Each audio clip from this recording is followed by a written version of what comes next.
Hello guys, मैं वंदना Tiwari, home science with वंदना तिवारी में आप सभी का स्वागत है। मैं आज आपको अंतःस्रावी तंत्र के बारे में बताऊंगी कि अंतःस्रावी तंत्र मतलब यहाँ पर आपको अंतःस्रावी ग्रंथियों के बारे में बताऊंगी और हार्मोन्स के बारे में बताऊंगी। तो बेटा देखो, हार्मोन शब्द का प्रयोग किसने किया था? स्ट्रालिंग ने किया था। और कब किया था? 1905 में किया था। ठीक है बेटा। जो स्ट्रालिंग थे एवं बेसिल थे, इन्होंने क्या किया था कि सोक्रेटिन हार्मोन प्राप्त किया था। सोक्रेटिन हार्मोन प्राप्त किया था, उससे हमारे हार्मोन शब्द का उत्पत्ति हुई। ठीक है। अब यहाँ पर हम बात करते हैं हार्मोन्स क्या है। तो हार्मोन्स हमारा निम्न अणुभार है, जल में विलय है, स्टेरॉइड है, प्रोटीन है और एमिनो एसिड से बना हुआ है। ठीक है। अब यहाँ अगर बात आती है कि हार्मोन का निर्माण किसने किया, निर्माण कैसे हुआ, तो वो हमारी विहायिका विहीन ग्रंथियाँ जो होती हैं, जो नलिका विहीन, जिसमें कोई भी नली नहीं होती है, उन ग्रंथियों से हमारा हार्मोन्स का निर्माण होता है। अब बेटा अगर बात करें कि हार्मोन्स की अधिकता और कमी से कौन सा रोग हो जाता है, तो अगर हमारे शरीर में हार्मोन्स अधिक मात्रा में स्राव करेगा या कम मात्रा में स्राव करेगा, तो हमारे जो अंग हैं वो कार्य करना बंद कर देंगे, ठीक से कार्य नहीं करते हैं। इसलिए इनको हम कार्यात्मक रोग भी कहते हैं। यदि हमारे शरीर में, बॉडी में हार्मोन्स की मात्रा ज़्यादा हो गई है और कम हो गई है, तो क्या होता है कि जो हमारे अंग होते हैं कार्य करने वाले, वो कार्य करना ठीक से नहीं कर पाते, वो अंग हमारे ठीक से कार्य नहीं करते, इसलिए हमने इसको कार्यात्मक रोग भी कहा है। अब अगर आता है कि हमारे हार्मोन्स का संवहन कहाँ होता है, तो हमारे जो हार्मोन्स का संवहन है वो बेटा रक्त द्वारा होता है। किसके द्वारा होता है? रक्त के द्वारा होता है। और रक्त के द्वारा जो होता है, जो प्रोटीन होता है, प्रोटीन से हमारे प्लाज्मा में मिलकर कार्य करता है स्थायी रूप से। ठीक है। जिन अंगों में कार्य करना होता है उसमें सीधे जाकर स्थायी होकर ये कार्य करता है। ठीक है। अगर हम यहाँ पर बात करते हैं कि शरीर में सबसे बड़ी ग्रंथि कौन सी है, तो वो हमारी, अगर पूछा जाए कि सबसे बड़ी ग्रंथि शरीर में कहाँ है, तो वो हमारी लीवर है। लीवर मतलब यकृत बेटा। अगर पूछा जाए कि शरीर में दूसरी सबसे बड़ी ग्रंथि कौन सी है, तो वो हमारी अग्नाशय है। अगर पूछा जाए कि बेटा सबसे छोटी अंतःस्रावी ग्रंथि क्या है, तो वो हमारी पीयूष ग्रंथि है। अगर सबसे छोटी अंतःस्रावी ग्रंथि की बात आती है तो वो हमारी पीयूष ग्रंथि है। अगर हाँ यहाँ पूछा जा रहा है कि सबसे बड़ी अंतःस्रावी ग्रंथि कौन सी है, तो वो हमारी थायराइड है। ठीक है बेटा। अगर सबसे बड़ी अंतःस्रावी ग्रंथि पूछी जा रही तो वो हमारी थायराइड है। अब यहाँ पर हम बात करते हैं ग्रंथियों की। ठीक है बेटा। तो ग्रंथियाँ, अब ग्रंथियाँ जो हैं वो हमारी 3 प्रकार की होती हैं। एक होती है हमारी बहिस्रावी ग्रंथियाँ, एक होती है हमारी अंतःस्रावी ग्रंथियाँ और एक होती है हमारी मिश्रित ग्रंथियाँ। तो जो बहिस्रावी ग्रंथियाँ होती हैं वो नलिका युक्त होती हैं, उनमें नलिकाएँ होती हैं। उनमें हम क्या, जब नलिका युक्त होती हैं उनमें नलिकाएँ होती हैं, तो उसमें हमारा क्या आ जाता है? एंजाइम। समझो वो हमारे एंजाइम हैं। अगर हमारी अंतःस्रावी ग्रंथियाँ हैं जिनमें हमारी नलिका विहीन है, जिनमें नलिका नहीं होती है, उन्हें हम क्या कह रहे हैं? हार्मोन्स कह रहे हैं। अब अगर हम कहते हैं मिश्रित ग्रंथि, तो मिश्रित ग्रंथि क्या है? जिसमें हमारे एंजाइम भी होंगे और हार्मोन्स भी होंगे, दोनों की उपस्थिति होगी, तो उसे हम मिश्रित ग्रंथि कहते हैं। जिसमें एंजाइम भी कार्य करता है और हार्मोन्स भी होता है, जब दोनों का कार्य होगा तो वहाँ पर हमारी क्या होगी? मिश्रित ग्रंथि होगी। अब अगर हम बात करें कि बहिस्रावी ग्रंथियाँ हमारी कितनी होती हैं, तो वो 2 होती हैं। एक हमारा लीवर होता है, यकृत, और दूसरा हमारा होता है लार ग्रंथियाँ। ठीक है बेटा। अब हम आपको बताते हैं अंतःस्रावी ग्रंथियाँ, जो हमारे हार्मोन्स होते हैं, जो नलिका विहीन होते हैं, जिनमें कोई नलिका नहीं होती है, तो उसमें एक आती है हमारी पीयूष ग्रंथि, जिसको हम मास्टर ग्रंथि कहते हैं। एक आती है हाइपोथैलेमस, जिसको मास्टर का मास्टर ग्रंथि कहते हैं। अब मास्टर का मास्टर ग्रंथि इसे क्यों कहते हैं? क्योंकि ये मस्तिष्क के में ही होती है और मस्तिष्क से ही, हाइपोथैलेमस से ही हमारी पीयूष ग्रंथि निकलती है। फिर ठीक है, इसी में हमारी नलिका विहीन ग्रंथि हार्मोन्स में क्या आता है? पीनियल काय आ जाता है। और इसी में हमारी एक थायराइड ग्रंथि आती है, इसी में हमारी पैराथायराइड ग्रंथि आती है। यही हार्मोन्स में हमारी थाइमस ग्रंथि होती है, इसी में हमारी एडिनल ग्रंथि होती है, इसी में हमारी अंडाशय जिसको ओवरी बोलते हैं, इसी में हमारा वृषण आता है, जो हम बोलते हैं।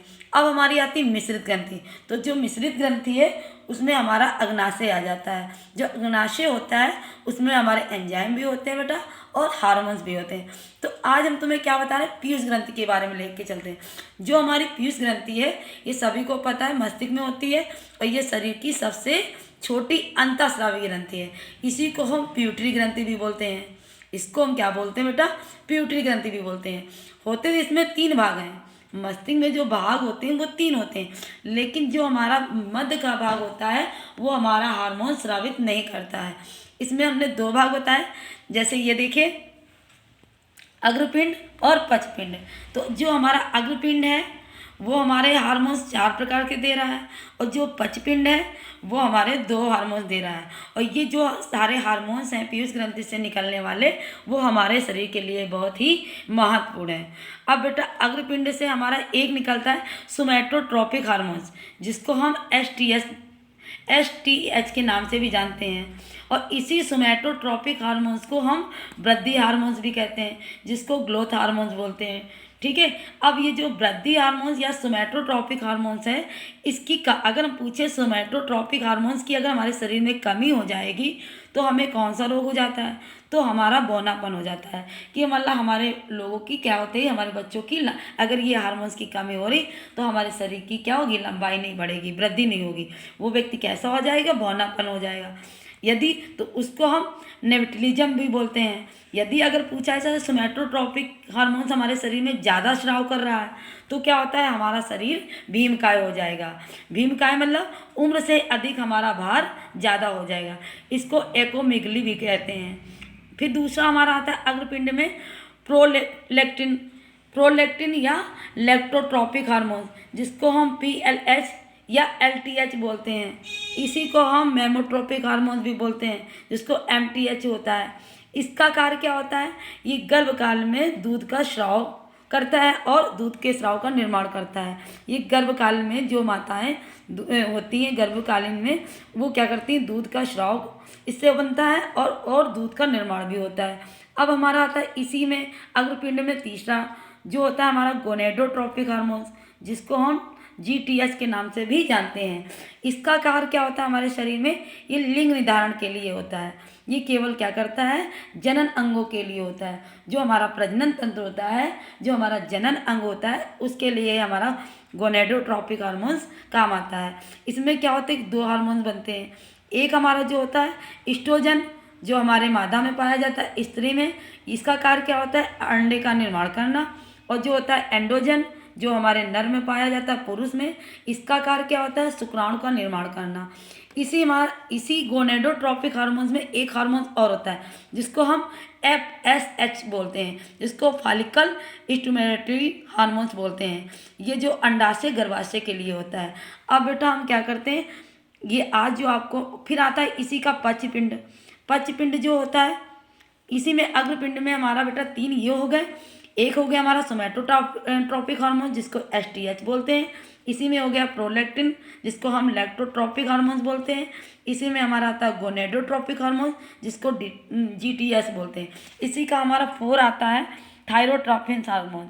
ये क्या करता है, थायराइड ग्रंथि का विकास करता है। जो हमारा थायरोट्रोपिन हार्मोन्स होता है ये थायराइड ग्रंथि का विकास करता है और ये शरीर की वृद्धि के लिए और बुद्धि के लिए दोनों के लिए आवश्यक होता है। अब बेटा आता है पीयूष ग्रंथि, मतलब जो प्यूटरी ग्रंथि है, जो हमारी मास्टर ग्रंथि है, उसका हमारा पच भाग आता है। पचपिंड जो हमारा मध्य भाग है, मध्यपिंड है, उसमें कोई भी हार्मोन्स नहीं होता है, कोई भी हार्मोन स्राव नहीं होता है। अब हमारे पचपिंड की बात आते हैं तो ये हमारे शरीर में 2 हार्मोन स्रावित करता है, जो हमारे शरीर के लिए बहुत ही इम्पॉर्टेंट होता है। तो एक हमारा होता है वैसोप्रेसिन हार्मोन्स, जो हमारे शरीर में क्या करता है, गुर्दे के अंदर जो गुर्दे की इकाई होती है नेफ्रॉन, और गुर्दे के अंदर जो हमारा नेफ्रॉन होता है उसमें क्या करता है, जल को अवशोषित करता है, नियंत्रित करता है। अगर हमारे अंदर वैसोप्रेसिन हार्मोन्स की कमी आ जाती है, अगर हमारे बॉडी में वैसोप्रेसिन हार्मोन्स की कमी आ जाती है तो हमारे शरीर में क्या होता है, हमारा जो मूत्र है, जो हम मल मूत्र त्यागते हैं, तो जो हमारा मूत्र होता है वो बिल्कुल पतला हो जाता है। और उसका मूत्र का पतला होने का मतलब हमारे शरीर में जो रुधिर है, जो रक्त है, वो गाढ़ा हो रहा। यदि हमारे शरीर में वैसोप्रेसिन हार्मोन्स हमारे शरीर में अधिक मात्रा में हो रहा है तो क्या हो रहा है कि हमारा मूत्र गाढ़ा हो रहा है। हमारे मूत्र का जो मूत्र है वो हमारा गाढ़ा हो रहा, तो उसका मतलब क्या हो रहा कि हमारा रुधिर पतला हो रहा है। ठीक है, अब हम आते इसी पचपिंड के दूसरे वाले भाग से। जो दूसरा हार्मोन्स है वो हमारा ऑक्सीटोसिन होता है। ऑक्सीटोसिन का मतलब क्या होता है, ये हार्मोन्स हमारे गर्भवती महिला के लिए सबसे बेस्ट होता है। गर्भवती महिला के लिए जो मतलब बच्चा देने वाली जन्म वाली माताएं होती हैं उनके लिए ऑक्सीटोसिन जो हार्मोन्स होता है वो बहुत ही उन्हीं के लिए स्पेशली होता है। ये क्या करता है, प्रसव पीड़ा उत्पन्न करता है, जिससे बच्चे को माँ के गर्भ से बाहर निकाला जा सके। इसमें क्या होता है, संकुचन की क्रिया होती है, जिसके कारण हमारा प्रसव होने के समय हमारी जो पीड़ा होती है बढ़ जाती है, जिससे हमारे अंदर से बच्चे को हम जन्म दे सकें।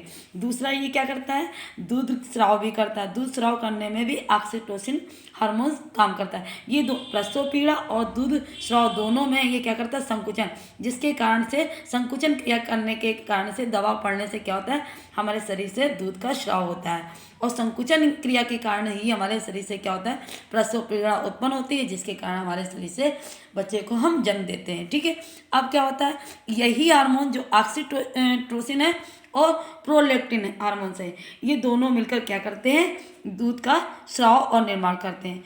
यदि आपको हमारा वीडियो पसंद आए तो लाइक और सब्सक्राइब और ज़्यादा से ज़्यादा शेयर कीजिए।